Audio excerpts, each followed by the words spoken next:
the last evening of the vacation, we're having dinner, and I remember that point where Liron, my wife, looks at me at the end, and she says, "Babe, what happened to us? Like, why do we need to to orchestrate all of that just to remember how great it feels to be together and really invest in our relationship?" And that's how ARYA came to life. Welcome to the Venture Capital Podcast. Today, Peter Harris and I are joined by Phylicia Koh. She's a general partner from Play Ventures and offer. I'm going to ruin this. Yehudai? You did it. You told me beforehand your parents can't listen to this, but I'm sure your parents listen to all of it. And he's the founder of ARYA. It inspires imagination and better partnerships. It's an app that provides an intimacy concierge. And the purpose of this podcast today is Phylicia specifically focuses on gamification as a large part of her thesis for her VC fund. So Phylicia, do you want to start talking about your thesis and your background and why Offers Company was a good fit for that? Sure, happy to. So first of all, Play Ventures, just some background for everybody. We're an early stage VC fund. We have roots in gaming. Our founding partners were gaming entrepreneurs for decades. And so, we have a good solid experience in free-to-play gaming. And every time we hear the word gamification, we kind of cringe a little bit, but we're trying to be better about it. I think just because, I think when people think about gamification, they think about leaderboards and badges. And it's, anyone who comes from free-to-play gaming knows that it's a lot more than that, right? The way gaming works, especially free-to-play gaming, it's extremely interconnected, from user acquisition to, segmentation, personalization. How do you design an in-app economy to make free-to-play monetization work? How do you do ad monetization, an area that Ofer is probably really, really familiar with? And then, where do you integrate game design techniques and mechanics to basically help with engagement and also to help with monetization? And it's a lot more than, I guess, the typical thing of let's put a leaderboard. How can we put badges on it? Which I guess is a good thing if you appreciate the value of those things, but it does come across sometimes as perhaps understanding the form more than the substance.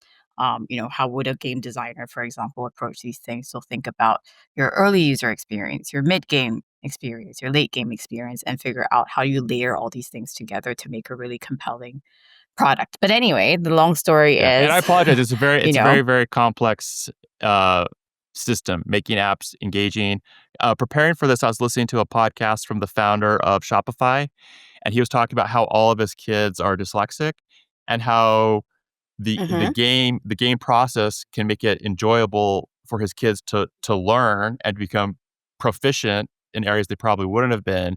And his opinion was, along with their thesis, is that so much of the world should, I've called it gamification, just should have those type of mechanics. Yeah. And then it's exactly right. I think we see gaming as the operating system for user engagement and monetization. So when you view it from that lens, we're not talking about just pure mechanics, but really, and the spaces could be anywhere where you want something to be a daily habit, right? It's learning. It's working on your relationship. It's your, investments, wellness. It's everything that where, you think end user, you want to encourage that to be a daily habit. Games is a really good way, does that really, really well, and encourages kids. That's how I also kind of encourage my nephews to kind of learn how to read better. I'm like, if you want to play this game, you kind of got to know what the buttons say.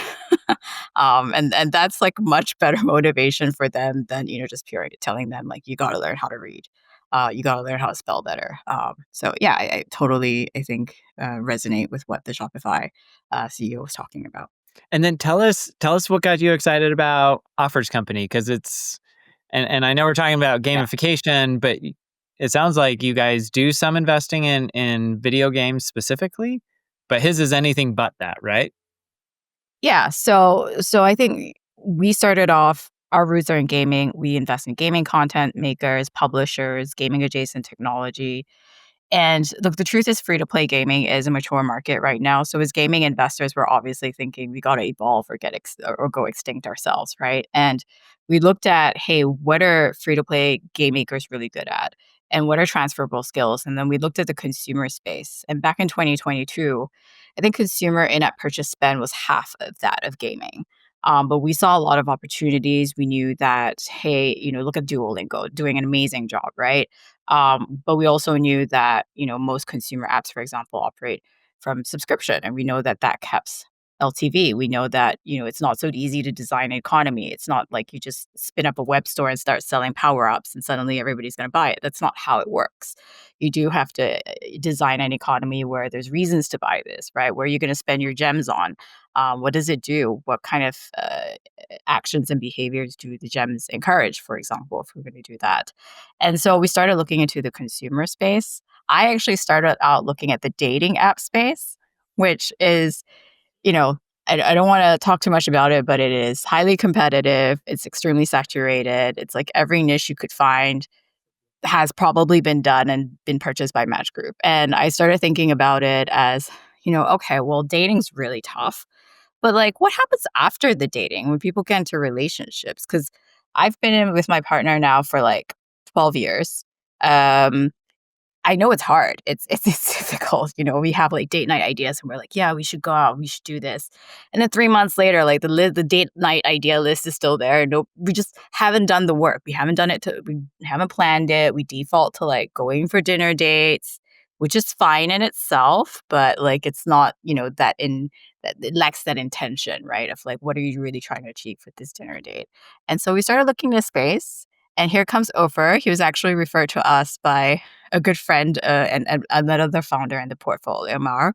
And we started talking to him. I have been doing my homework in the space, and I really, really liked their approach of thinking about how to use play online, offline, help people in relationships come together and keep it fun, reduce the mental load of having to think about what to plan, and just kind of create that environment for people and couples to come together. So that's basically how we went into that space, did our homework. We realized there was really nothing in this. This was a blue ocean, and an opportunity to create, I guess, a category leader. Yeah. Oh, that's awesome. Offer, could you share maybe a little bit about your company? I always love hearing like how you came up with the idea. I find that there's always some interesting story behind great companies. And then what's the vision and how does it all tie in with gamification and play and everything else? Let me give you the spoiler. My wife told me to, and that's how everything started. But I'll take you to the beginning. Eventually, we talk about gamification and who play games, and humans, and we're all humans. I'm 44 years old. I have 4 kids. They may kind of pop up in the background because there is no school today. And like Phil said, being in a relationship requires work. I spent the last 20 years before ARYA in gaming and ad tech. So I had 2 companies that were both acquired for more than $700 million. And I was lucky enough to work with gaming companies and brands and apps that really, really took off. So I could see how they're doing it. And after my second company was acquired, I really didn't know what to do. Like my notepad was empty. I had no ideas. Seriously. And that was a good moment in time to tell my wife, Liron, hey, let's take a couple of days, just you and I, and do a kids-free vacation. Now, I'm not sure how many kids you guys have, but a kids-free vacation when you have 4 kids doesn't happen a lot. Okay, it's quite a work. And we had a great time together. I flew my parents over, they babysit, we had a great time, my wife and I. And the last evening of the vacation, we're having dinner. And I remember that point where Liron, my wife, looks at me at the end, and she says, babe, what happened to us? Like, why do we need to to orchestrate all of that, just to remember how great it feels to be together and really invest in our relationship? To Phil's point, it's another task when you have or don't have kids. Between life and hobbies, it's a lot. And that in that moment in time where I said, like, yeah, I need to solve it. My wife just asked me to, and it's probably a really big problem. And that's how ARYA came to life. And my good friend Tomer, who also is a father of 4 daughters, I shared the story with him. He immediately related, and that's kind of how ARYA started.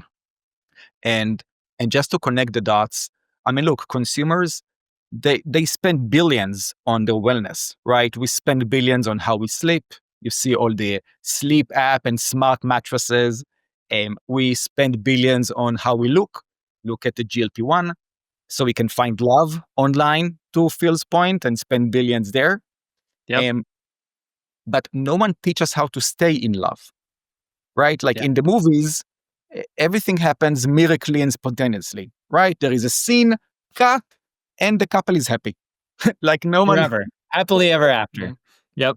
no one shows you the in between. I mean, let's be honest, when I put the kids to bed at 9 p.m., now I'm cleaning the kitchen sink. It doesn't just happen. Yeah. The same way that you can see, but my six-pack requires work. They don't just magically appear. I have to invest to get the six-pack. Relationship is just the same. But really, when my wife told me 3 years ago what happened to us, I went online and there was nothing I could find. Like not in the level that I have for my workout and my nutrition. And all the books I found on Amazon and like different card games I found felt very dated, like the 80s. Like it stopped. For many reasons, the taboo, the stigma, the shame, just people didn't want to touch it. But it's so important. So again, my wife asked me to, and fast forward 3 years, put aside that I think I'm a very happy husband. I think my wife is also very happy with our relationship. We're also making a lot of other couples more aware and happier, kind of investing in the relationship the same way they do with their personal wellness. Yep. I love it. Well, and especially your point that like we spend a lot of money to find love and we spend a lot of money for happiness and health. And relationships are such a key part, right? Like all the studies show that one of the most important factors to living a fulfilling life and to living longer and to having better mental health are really tied to the relationships we have with others, particularly those closest, right? So, 100%. yeah, I love that perspective. And I remember when we first started talking about investing at the seed round, I remember the first MVP that Ofer had was like over and over had this Typeform. And I'm going through the Typeform and I'm like, okay. And I'm going back to them. I'm like, I'm sorry, but people are paying for this with this Typeform experience. And I remember you saying, yeah, and we're like really surprised too, because we just turned it on and thought we'd see what happened. And I was like, well, that's a great validation point for like you having something that really meets demand and a need out there, even in its extremely rough form. Typeform is a beautiful product, but still for a product, it's still pretty rough to have an MVP on Typeform. I remember that was something that was really, really impressive for me. Yeah. I love it. So give us some details on what the company actually does. Like how do you help couples, build intimacy and relationships? So what we've built a companion for couples to help with all things intimacy and relationship health. And I'll explain what we are solving and also how it's connected to gamification. I'll take you 1 second, back to when everything started. Tomer and I met dozens and dozens of couple therapists and intimacy coaches just to understand what is the underlying issue here. And basically, I'll give you 2 examples of, where we as couples struggle. First, the enemy is routine. In any game, you have the enemy, like the boss, who we're trying to kill at the end, right? Every level. In Arya's case, it's the routine. Here's what happens. You fall in love, butterflies, stars, everything is amazing. And then, those hormones fade away and routine comes in. And it's a good thing because routine provides safety. Routine is good for us, but it also kills the passion. That's the trade-off. So good couples know how to find novelty. So we have to fight routine. That's the enemy. Now, the enemy, like the big boss, always have those kind of mini level that you have to fight. And those are the awkward conversations. Because even if I tell you, you have to fight routine, and I will give you the exact script, having this conversation with your partner does not come easily for many people. We've been dating, we've been together for maybe 2 years, maybe we have a kid, maybe we have a dog. How do I bring up a conversation about breaking the routine in our intimate life or relationship health? It's awkward. It's strange. No one ever gave me those prompts. No one ever taught me or gave me any insight into how my partner will react if I say this or that. Now, from here, you can start to understand what are the gamification elements we've built into ARYA, even in that, MVP Phil was mentioning. We said, okay, we can find a routine. So we will onboard you via a Typeform, and we will introduce this concept of your concierge, that companion, that based on the learnings of you and your partner, will take the guesswork away and introduce an idea on how to break the routine at least once a month. Mm-hmm. With the promise that I know you, I know your partner, so I'm in a position to make a recommendation because I know you too. Now, there is a psychological element behind it. You know it when you have a friend. I know I have this friend, let's call him John. When John, he's a funny guy, John, when he gives us a gift, it's always a very funny gift, sometimes embarrassing. And it's always like, oh, John, you know that whatever you're going to give you is going to be, borderline embarrassing. In the same, I'm sure you all have this friend. In the same way, when ARYA knows you and ARYA makes a recommendation, if it's a good recommendation and the couple is happy, it's a win for the couple. Like, we did it. We took ARYA's recommendation. It worked well. We are both happy. Good for us. If it wasn't a good recommendation, the shame and blame is on ARYA, not on you. You have done nothing wrong. You just listen to ARYA, and next time it will be better. So what we are doing is basically a win-win. If it's a win, it's a win for the couple. If it's a lose, it's still a win for the couple for trying, but ARYA takes the shame and blame for perhaps recommending not the right activity for you guys right now, and we'll get better next time. So all those elements basically help us fight the routine and learn how to avoid awkward conversations, having that, friend or companion or concierge that makes those recommendations, and then build trust, because every win, every success bring the couple closer and closer together, because they see, hey, it's actually working. We are following and it actually works. So that's how everything eventually, that's the mechanism behind ARYA, just giving away our secret sauce. Yeah, and just to I guess double click on something that Ofer said, like two things, right? Like the way ARYA works, which I think was really interesting, is that it's a cooperative game. Like you can use it as a single player, but in an ideal world, you're using ARYA with your partner, and so it's cooperative. And number two, it's like your effort can lead to a controllable outcome that is delightful. And even when it doesn't work, there's still some moments of delight there. And that's, I think, what we look for when we talk about gamification outside of, regular free-to-play games into other consumer spaces. Like those are things that we look for, something that's inherently social. We're not trying to shoehorn it in and make it super awkward that it's multiplayer or cooperative. It's very natural. And to if you put in the effort, you can have some sort of feeling of progression or I'm improving or something like that. I think that's really, really important qualities. Absolutely. I'm curious, it feels like gamification was really a hot topic a number of years ago, especially with like the advent of like apps. And obviously like Duolingo is a great example of this. And there was this belief like, oh, we can just gamify anything and like people engage. I feel like, I don't know, I'd love your perspective since you're a lot closer to this of, did that kind of go away? Is it still like more important than ever? Is it that it just actually got used by everybody and is now kind of the status quo? I'm just curious, like why we don't talk about gamification more often now, like we used to. Does that make sense? Yeah, no, that makes a lot of sense. I think it's a few things. I think one is like that. I guess it's a very rudimentary understanding of what gamification is and when it's appropriate. Like if you look at a game, right? Like you consider player motivations. Is this a game where it's more competitive? Is it more of a cooperative game? Is it more of a cozy game? If it's something, if that's your player motivation and they're doing it, they're playing Candy Crush to relax.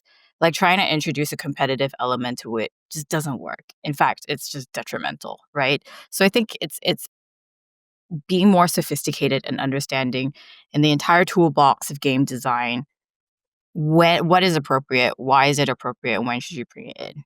You don't bring I think you don't bring it in the early onboarding when people are trying to figure out what's the value of ARYA, you don't want to make that too complicated because it's very overwhelming.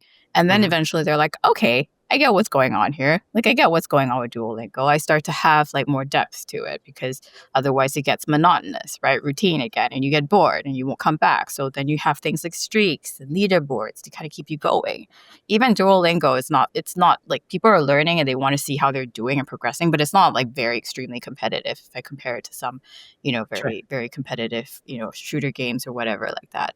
And then, how do we make it more social? Like, how do we bring in a community? How do we bring in a cooperative player to help make it more social? I think it's about knowing the nuances of game design and when it's appropriate to apply it.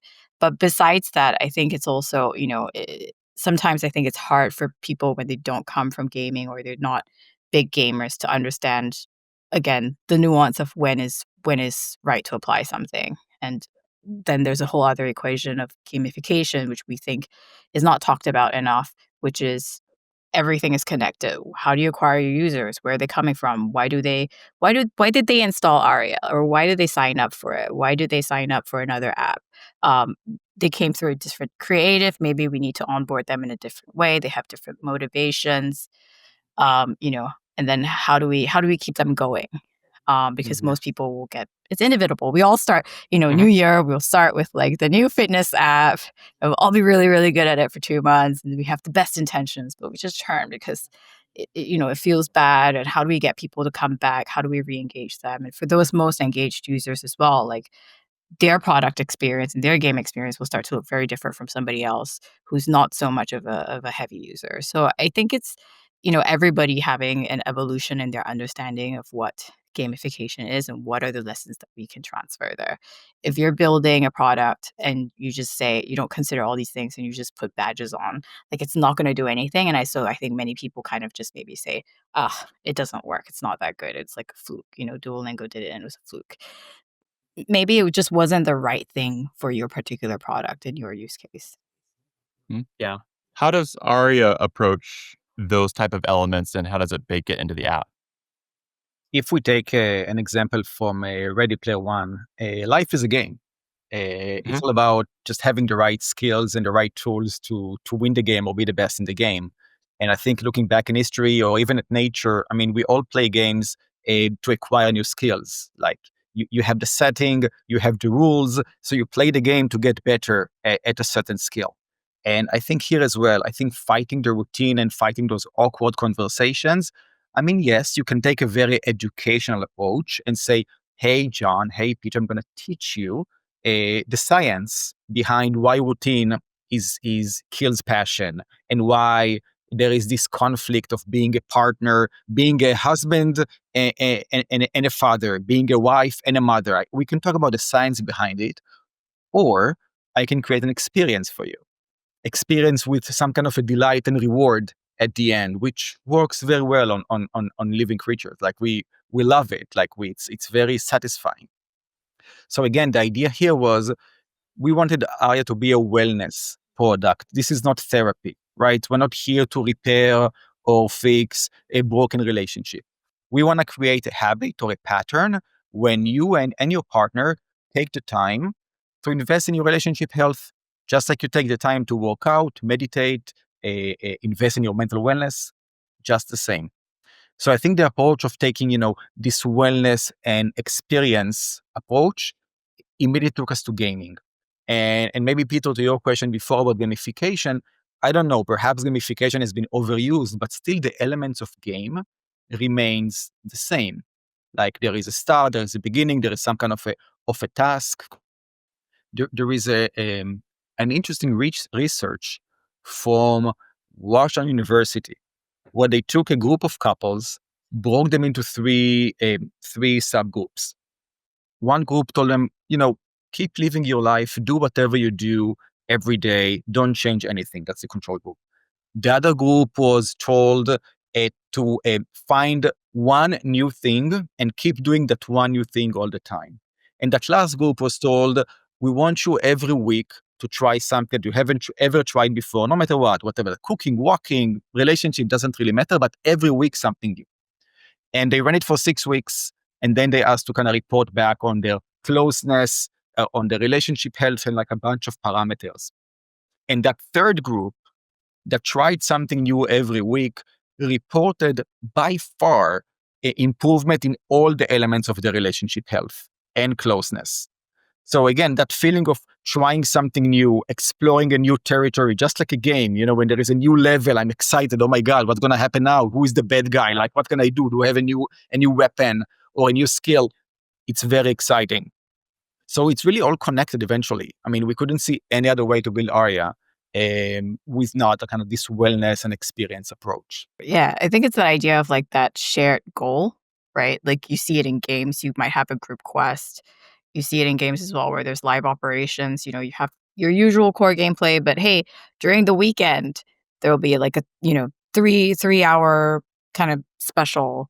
Or during Christmas, there's like a Christmas, event.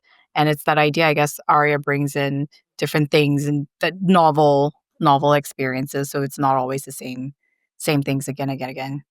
I'll give another example. The concept of anticipation. When Fortnite release a new season, and there is this huge anticipation about what's going to come next. People talk about, people wait, people clear the calendar, stock food and water, like it's coming. In many ways, when you date someone, take you back to your dating days. Let's say you date someone and you schedule a date at Friday. Now it's Monday. You have those 4 days to wait for your dating, and you plan ahead and you think, and maybe you're kind of exchanging some messages in between, coming to that Friday, the date night. And we want to bring the same excitement from both Fortnite and your dating days to an existing relationship. And showing that even if after 2 years together or 20 years together, you can still have that excitement. Ooh, something is coming. Let's work together with a mutual goal towards our planned ARYA night and what we're going to do this time. And again, maybe stock some food and water. But that feeling of something is coming is extremely rewarding. And that's what I'm trying to kind of keep bringing up all the time. Yeah, makes sense. Is there an AI component to what you guys are building? There is. So, when Tomer and I started back then, it was really like Tomer, myself, and a Typeform, like Phil said, really to demonstrate that there is a pain and people are willing to pay to solve the pain, even if it's just a Typeform at the end. Then we built a team, and the first team member was our head of relationship science that actually brought all that science into the company. So I can talk in confident about what makes couples tick. That's not my science, but there is definitely plenty of science. And in order to make that knowledge accessible for more than 20,000 couples we have right now, we started training models. The things with AI is that there isn't a single model today, not even ARYA to be transparent, that can handle intimacy and sexuality A to Z without moderation and guardrails. There isn't. Like, I wouldn't trust the model, and we all understand why. This topic is heavily censored and restricted, and as a result, most public models are very shallow. Mm-hmm. If you start a conversation with ChatGPT or whatever, Grok, you will get your first, maybe second answer. It will be shallow, and then it's gonna stop and tell you, I cannot comply with your request anymore. Like, you're gonna hit that block very quickly. Yep. And we did not want to give that experience to couples, and we saw it coming. So we are training the model, and now more and more of those interactions can be handled with AI, and we are basically expanding the knowledge of our team of intimacy coaches, our chief of intimacy, Shan Budram. Like, a lot of knowledge is now accessible through those models without having to wait for Shan to respond, or Professor Pepper Schwartz to share their knowledge. It is now shareable via the ARYA concierge. But I will say we're doing it very responsibly, because we do not want, I think, if I give you a bad recipe, worst case, you don't like the taste. But with intimacy and more than that, you want to be very, very, very mindful on people. So we take a very responsible approach there. Yeah. No, I think that's important.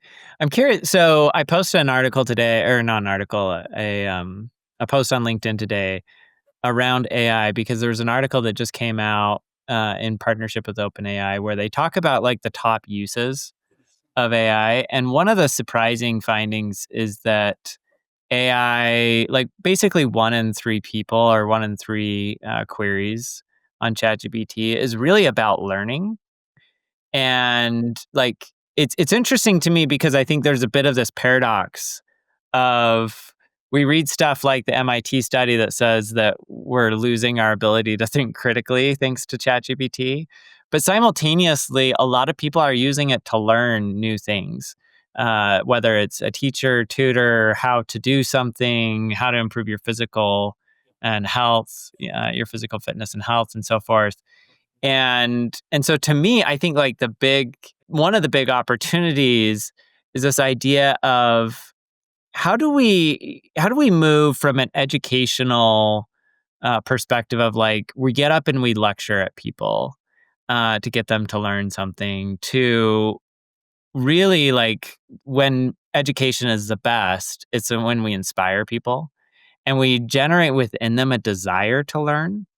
And then AI and other platforms like ARYA, right, tied in with AI, whatever it might be, can be like those mechanisms to do it. And I think like one of the ways in which you can inspire and encourage people to really like dive into learning. And I think Duolingo has done this successfully, right? And others, of course, as well, is through like some gamification elements where people can get a little bit more of that feedback loop. It's like, I want to go test something, I want to learn something. And then I get that dopamine hit as a reward that encourages me to do it again. I'm curious, Phil, are you seeing like one, just what your thoughts and impressions on that are, and then two, like, are you seeing anything like that across your portfolio and the types of stuff you're investing in?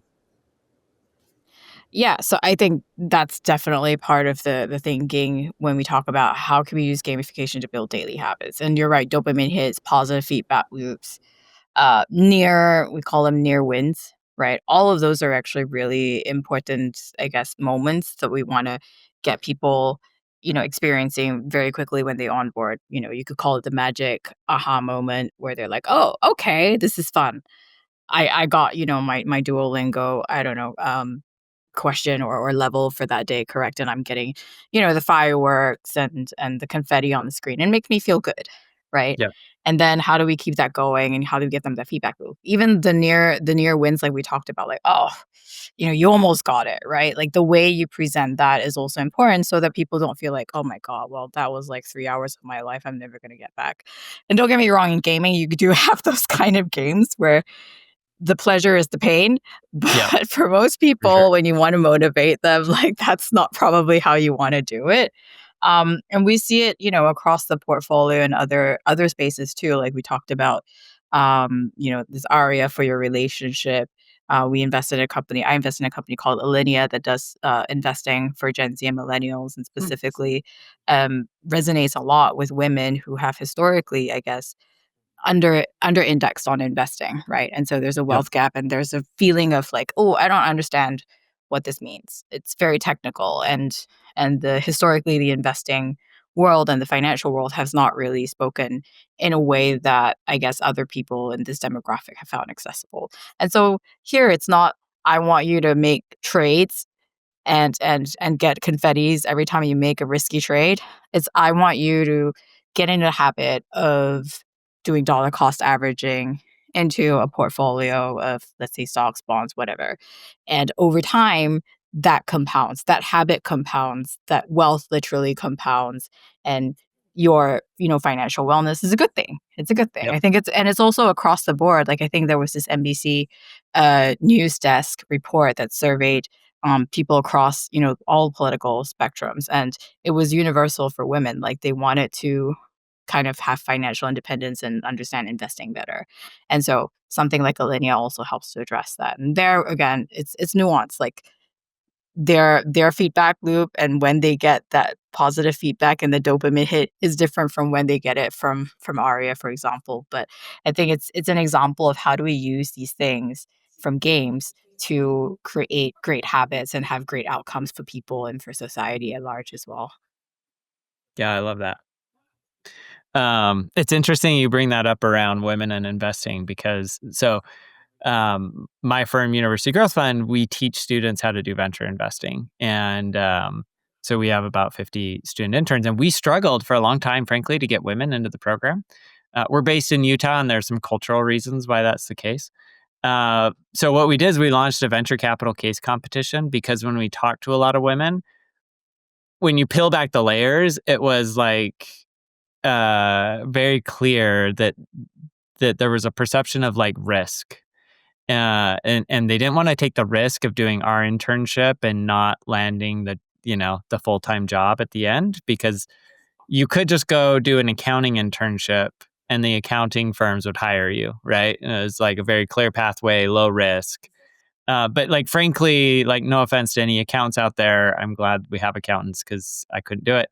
But it's probably not the right fit for everybody. And so we created this competition. What was great is that it became this like low friction, low cost, low risk way for women to like get exposure to it. And then find out like, oh, actually, venture capital is really cool, as you know, Phil, right? And it's like really fun. And a lot of women are incredibly good at it, to the point that like the winning team every year has been either all women or mostly women. But I think that was really insightful of like, you need to approach it slightly differently and create different reward structures that help them. I don't know. You tell me. Like, my perception is like to get comfortable with the risk, and maybe like that's where some of these gamification elements can be incredibly impactful. Yeah, no, I totally agree on it. I think it's, again, going back to your user and figuring out, why aren't they doing something, or why are they doing something, and how do we get them there? And it's that idea also in gaming where we kind of do a lot of personalization and segmentation and everything, right? So your experience, if I'm going in and I'm saying, look, I'm very shy, or I've never invested in my life, I'm very risk averse. Like, we're not gonna go throw you at the most difficult boss and say, like, give me 50% of your salary every month to invest in something. And we're not also going to throw like perhaps the most high level difficulty level scene from ARYA to you. We're going to say, okay, how can we personalize this? How do we onboard you? And as you play and as you progress, we figure out, hey, are you getting more comfortable? Are you getting more confident? Where's your skill level at? And how do we introduce new aspects to the experience for you to kind of feel like you're making progress. And so you'll have women who start with just doing dollar cost averaging. Let's just start with that. To then they're like, okay, like, tell me about Bitcoin. Tell me Mhm. about, like, what is this? I've been hearing about it. And you're like, okay, great. So now we know we can progress you a little bit more. And everything is adjusted to your risk appetite. And it's I think it's personalizing that journey for people. But it's great to hear that your teams, like, you're seeing more women. I think we do need more women in BC. 100%. I think we just need more diversity in BC, because I think everybody has their own personal experiences, and that influences how we look at different opportunities, and whether we dismiss some opportunities, from the gate, or whether we're like, no, actually, that's really interesting, right? Like, we talk about, for women's health, menopause, like, is a huge, every woman in their life will go through it. And so that's a huge female health opportunity that, again, people don't really address. Or like, we probably need more married couples or people in relationships, so that when Ofer talks to them about ARYA, I think, people like, oh yeah, I can relate. That's definitely a huge problem. Yeah. I think when we have too much of something, then we all over index on the same kind of problems just because we don't understand the problem of somebody else. And that's, I think, very normal and very human. Yeah. Well, I think ARYA is a good example where clearly, like, you identified this new blue ocean space, right? Where it's actually a huge problem. And if you don't fix it, you end up having to go back to solve the problems of dating and looking good, right? That you spent all that time, energy, and money trying to solve earlier. And it's definitely the I don't know. ARYA is not like the typical deal that you see getting done. in Silicon Valley, right? Mhm. And so I think it does require a slightly different perspective. I will say, Peter, while it's not your typical Silicon Valley deal, I see a lot of opportunity in looking into what used to be taboo topic and using technology and good brand to unlock it. I'll give you a couple of examples. 8, 9 years ago, if you had anxiety attacks or stress, you went to see the shrink in New York, and you surely did not kind of disclose to your good friend that you're having a shrink appointment, and you probably covered it in your calendar and you with a makeup name or whatever, right? Yeah. I think now with the transition of how important mental wellness is, and you see athletes openly share, Simon Bells before the Olympics, like people actually share how important it is, allow all of us to openly discuss it and make it more accessible. Yep. And so, I mean, kudos to the early players, whatever that's BetterHelp or Headway, that really kind of unlocked that very important part in society. And it was a big taboo back then. And you talk about dating. I mean, we treat dating and swiping as so normal, but dating someone you found online 10 years ago, you must have been a crazy person. Like, yeah, they have an AOL email and we're going to meet in a bar. Hey, Phil. Yeah. I mean, they're going to kill you. Like, who are you meeting? Who is this crazy person from the internet? Yeah. But now we talk about how swiping makes sense. I'll give you another example. There is an amazing app called Flow for period tracking, right? Two brothers from, I believe, Eastern Europe that came up with this app to help a family member, actually. And it was a big taboo. Why two men, coming up with a period tracking app, which is a multi-billion-dollar company? I think all those parts in society and life that are under discussed, that's where the big opportunity lies. I mean, we all understand it's important. We all understand it's a matter of time until we unlock it. So why wait? And that's exactly where I place ARYA. I mean, couples need help. We can all relate to a certain degree. I mean, just not because we are a bad couple, we are a great couple, but we can become even better. So how do we do it? With ARYA. Love it. I think it's also like the fact that taboo, mental wellness was taboo, right? Taboo is also a very interesting moat. It's hard to build for. Yeah. And so in ways like for a lot of investors, it's like, but that also it makes it really interesting, right? Because that's a space that's going to be remain less competitive because it is difficult. It's new. Nobody wants to be the first. There's this saying also, the second mouse gets the cheese. That's also something new. So that sometimes is something that comes into consideration for investors. But I also just personally really love it when we can take lessons from gaming. We can take, I call it working with gravity, which is basically like, let's look at demographic tailwinds. Let's look at real world issue where people are motivated to pay or solve it, and let's combine that. And I think there's a lot of opportunity there. And I don't think it's limited to ARIA. I don't think it's limited to investing. I think we have, in my opinion, what feels like a pretty scary society. Every time I turn on the news, I think I want to turn it off again. And I don't like this timeline that I'm on. I want to be on a different one.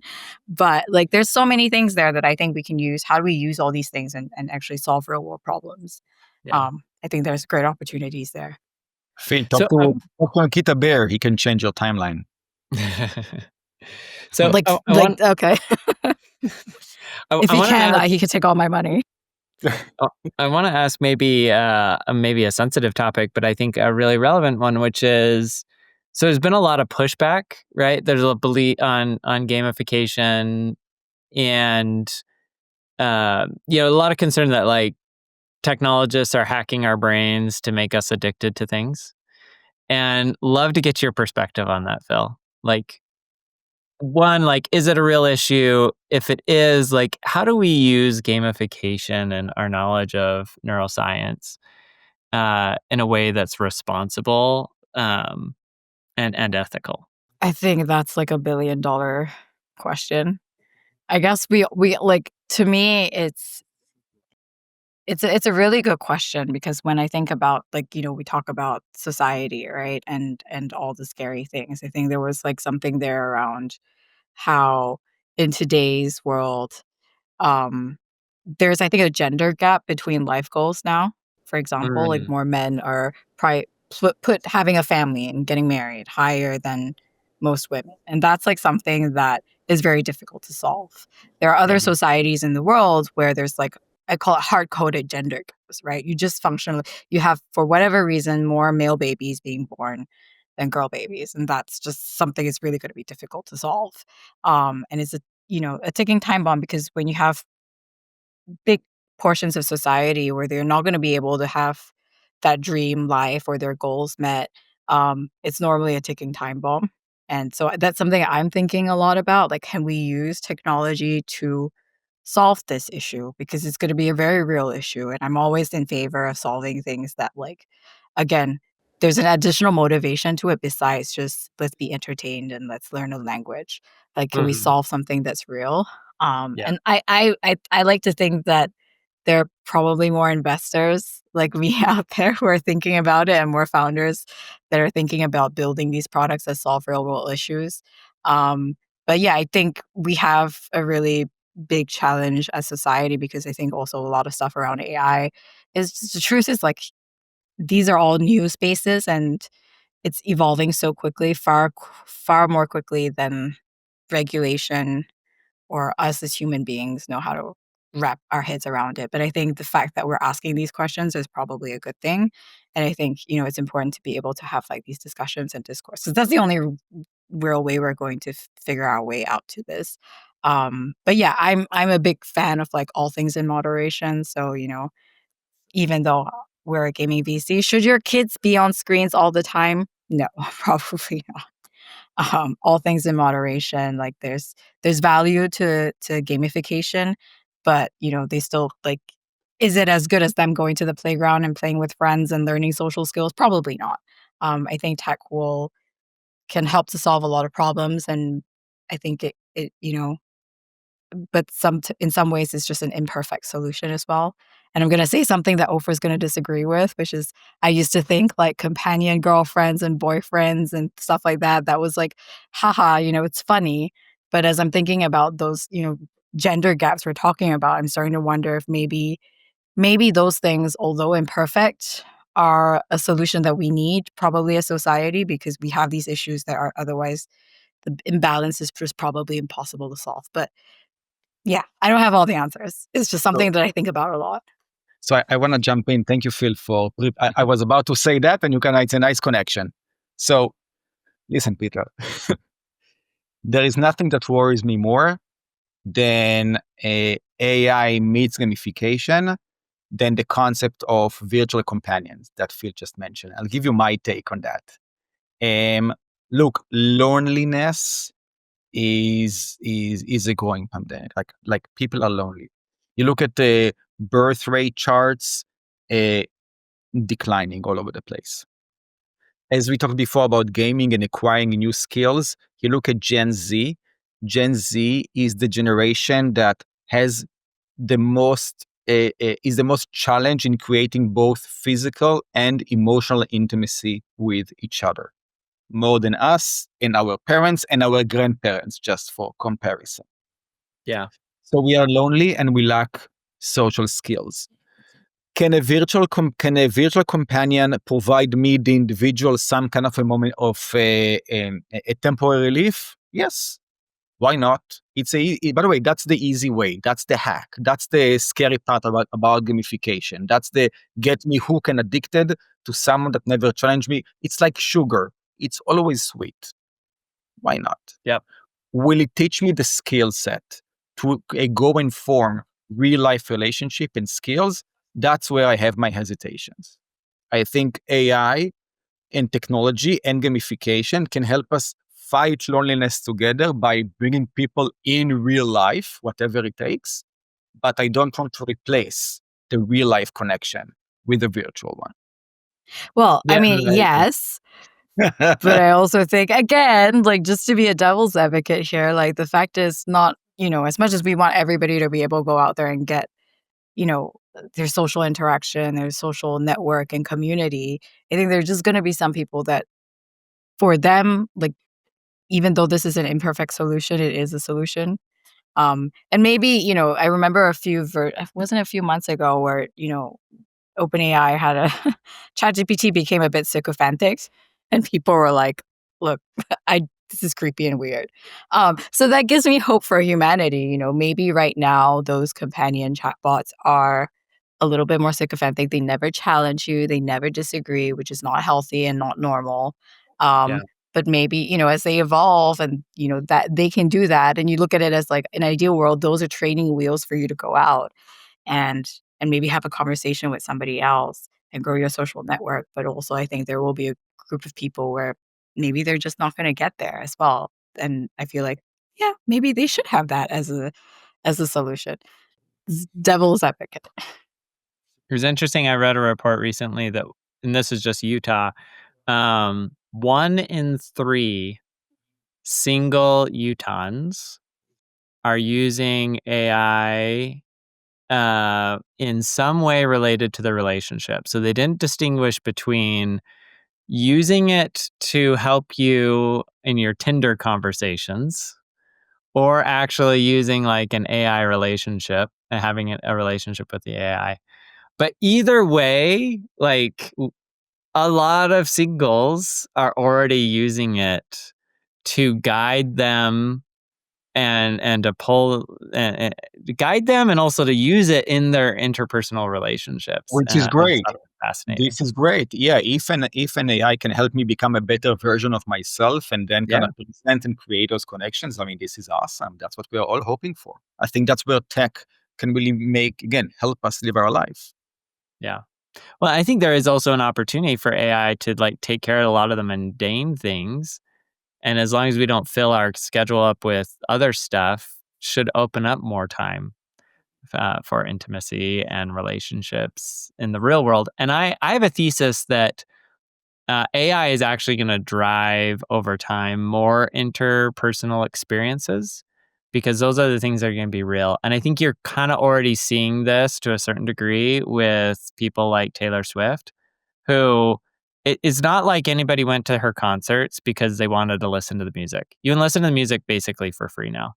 You went to the concerts because you wanted an experience and maybe you wanted to brag too, but like you wanted the experience and people shelled out thousands of dollars for that experience, right? Live in person, can't ever experience that again, right? And so I don't know. I'm that's my optimistic hope is that it kind of shifts us back to let's engage in person and have real world experiences. Because we don't need to be like chained to a computer all day long. Like AI is taking care of a lot of things for us in that regard. As we wrap it up, though, I want to do something fun, and that is I want to hear what everybody's favorite mobile game is. What are you playing while you wait in line?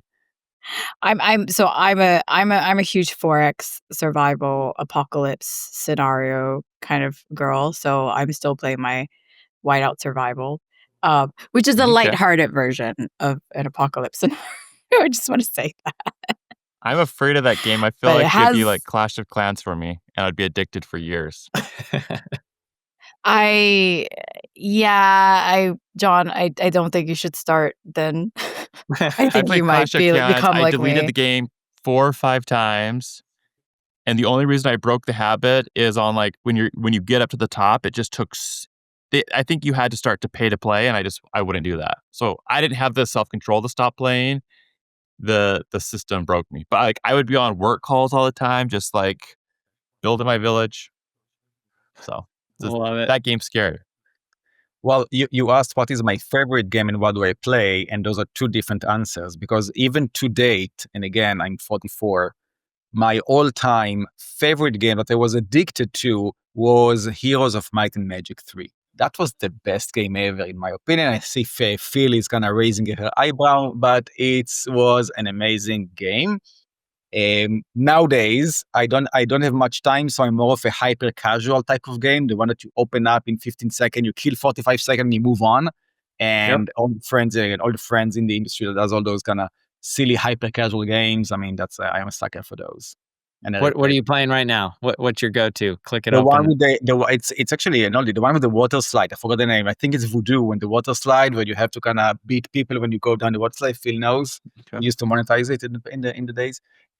Yeah, I'm very silly. But again, Heroes of Might and Magic was like, white nights of playing with the friends. I mean, I love it.